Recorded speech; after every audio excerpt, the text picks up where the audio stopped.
Hi everybody, good evening.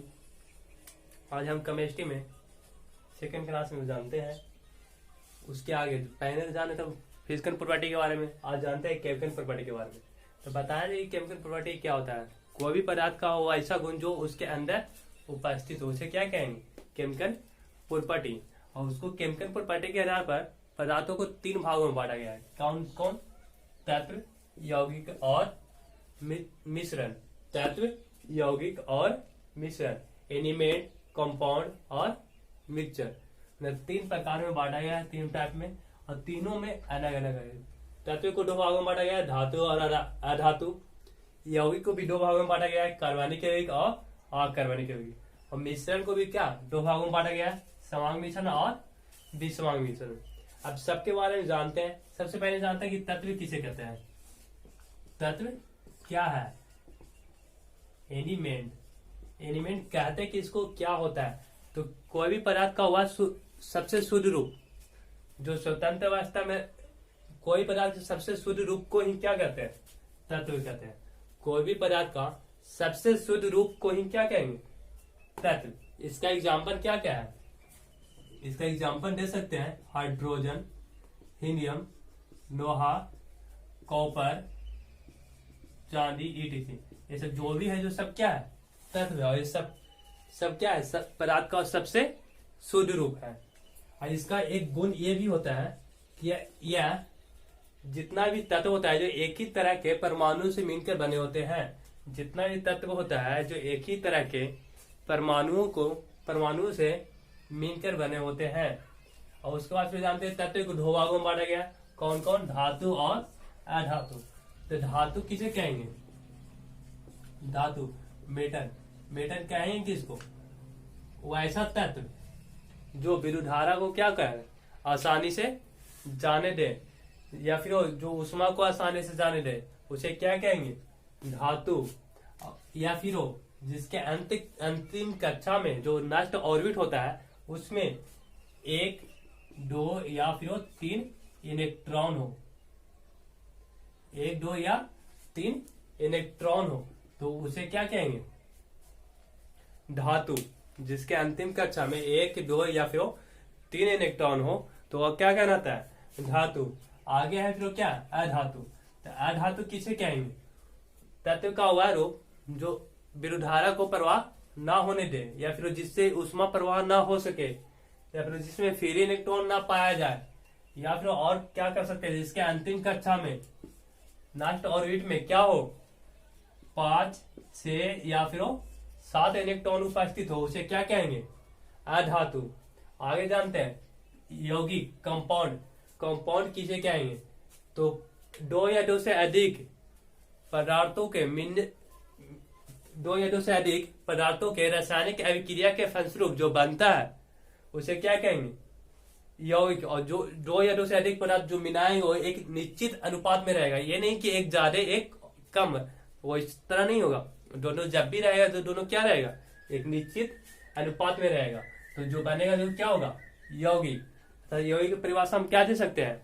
पदार्थ का वह सबसे शुद्धतम रूप जो दो या दो से अधिक पदार्थों को एक निश्चित अनुपात में रासायनिक अभिक्रिया कराने के फलस्वरूप बनता है, उसे क्या कहेंगे? यौगिक। यह दो प्रकार का होता है, एक कार्बनिक यौगिक, दूसरा अकार्बनिक यौगिक। और दो प्रकार की इसको दो भागों में इसलिए बांटा गया है ना कि कार्बनिक यौगिक की संख्या बहुत ही ज्यादा है, बहुत अधिक मात्रा में है। कि जो भी पदार्थ देखने के लिए हम लोग को लगभग मिलता है, लगभग में 80% कार्बनिक यौगिक ही रहता है, और जो 20% रहता है उसमें कौन आता है? अकार्बनिक यौगिक। तब जानते हैं कार्बनिक यौगिक कहते हैं किसको। उससे पहले हम ये जानते हैं कि यौगिक का गुण क्या होता है। तो इसमें जो दो या दो से अधिक पदार्थ जब मिलाएंगे तो उसका गुण पहले वाले पदार्थ के गुण से भिन्न रहेगा, बिल्कुल एकदम अलग रहेगा, पहले वाला पदार्थ की जैसा नहीं रहेगा। और इसका यौगिक के बनने में ऊष्मा का भी परिवर्तन होता है। इसको यौगिक के बनने में ऊष्मा देना पड़ेगा या फिर ऊष्मा उससे निकलेगा। और फिर इसका और बहुत सा गुण होता है। और बाकी ईटीसी, या इसको साधारण विधि द्वारा भी हम लोग अलग नहीं कर सकते हैं। इसको जब भी करेंगे तो इसको रासायनिक विधि द्वारा ही अलग कर सकते हैं। तो कार्बनिक यौगिक किसे कहेंगे? तो वैसा यौगिक जिसमें कार्बन और हाइड्रोजन उपस्थित हो उसे क्या कहेंगे? कार्बनिक यौगिक। वैसा यौगिक जिसमें हाइड्रोजन और कार्बन क्या हो? उपस्थित हो उसे क्या कहेंगे? कार्बनिक यौगिक। और अकार्बनिक यौगिक किसे कहेंगे? वैसा पदार्थ जिसमें कार्बन और हाइड्रोजन उपस्थित ना हो वह क्या कहलाएगा? अकार्बनिक यौगिक। Inorganic compound. आगे हम जानते हैं क्या? मिश्रण किसे कहेंगे?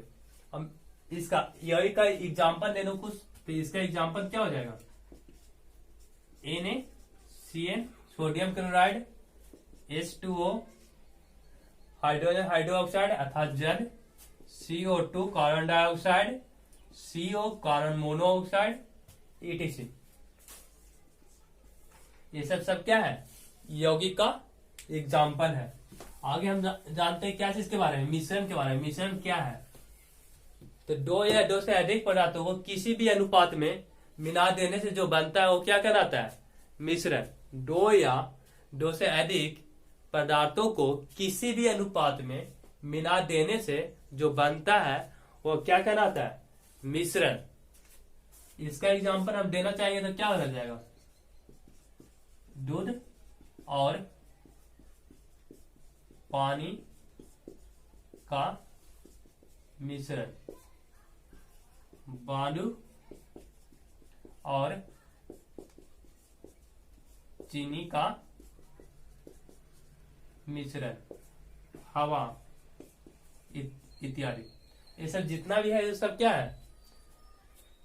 मिश्रण का एग्जाम्पल है। मिश्रण भी क्या दो प्रकार का होता है, एक समांग मिश्रण, दूसरा विसमांग मिश्रण। तो समांग मिश्रण को क्या कहता है? होमोजीनियस। समांग मिश्रण को क्या कहा जाता है अंग्रेजी में? होमोजीनियस। तो समांग मिश्रण क्या किसे कहेंगे? वैसा मिश्रण जिसमें सभी भाग में उसका गुण समान हो, मतलब कहीं पर से भी उसको हम उठाएंगे तो उसका जो गुण रहेगा वो सेम रहेगा। ये नहीं कि कहीं पर उसका गुण कुछ और है, कहीं पर कुछ और है। जैसे हम मान लिया जाए एक गिलास किसका? पानी और चीनी का मिश्रण है। पानी और चीनी का मिश्रण है। इसमें कहीं पर से भी हम उठा के पियेंगे ना तो वहां पे, यहां से मान उठा के पिए तो जितना मीठा यहाँ पे लगेगा उतना मीठा ही यहाँ पे भी लगना चाहिए। तो ये जो होगा ना वो कौन सा मिश्रण हो जाएगा? समांग मिश्रण अर्थात होमोजीनियस। आगे दूसरा है क्या? विसमांग मिश्रण। तो विसमांग मिश्रण किसे कहेंगे? वैसा मिश्रण जिसमें सभी जगह समान गुण उपस्थित ना हो उसे क्या कहेंगे? विसमांग मिश्रण अर्थात हेट्रोजीनियस। उसको क्या कहेंगे? हेट्रोजीनियस। अंग्रेजी नाम क्या है? हेट्रोजीनियस। तो वैसा मिश्रण जिसमें सभी जगह समान गुण उपस्थित ना हो उसे क्या कहेंगे? हेट्रोजीनियस। जैसे ने यहाँ पे रहता है बालू और चीनी का मिश्रण। जो बालू और चीनी का मिश्रण है उसको कहीं पर थोड़ा सा मिला दो, पूरा उसको सही से नहीं मिलाओ। उसके बाद फिर देखो कहीं पर बालू की मात्रा ज्यादा रहेगा, कहीं पर चीनी की मात्रा ज्यादा रहेगा। तो ये किसका एग्जाम्पल हो जाएगा? विसमांग मिश्रण अर्थात हेट्रोजीनियस मिश्रण का एग्जाम्पल हो जाएगा। तो ये सब क्या हो गया? रासायनिक प्रॉपर्टी के आधार पर 3 भागों में बांटा गया है। और उसमें क्या तत्व को 2 भागों में बांटा गया, धातु और धातु। यौगिक की 2 भागों में बांटा गया, कार्बनिक और अकार्बनिक। मिश्रण को 2 भागों में बांटा गया, समांग मिश्रण और विसमांग मिश्रण। उसके बारे में फिर हम लोग सब जान गए। ये चैप्टर इतना ही है और उसके बाद फिर अगले चैप्टर में जाने कुछ और नया। और इस चैप्टर में थोड़ा सा और बच गया ये कि मिश्रण को अलग हम कैसे कैसे कर सकते हैं। इसको अलग करने की कुछ विधियां हैं उसके बारे में। तो उसके बारे में और जो कुछ थोड़ा छूटा हुआ होगा तो वो सब पूरा ये चैप्टर में हम कंप्लीट करेंगे अगले क्लास में। इतना आज के लिए इतना ही। थैंक्स।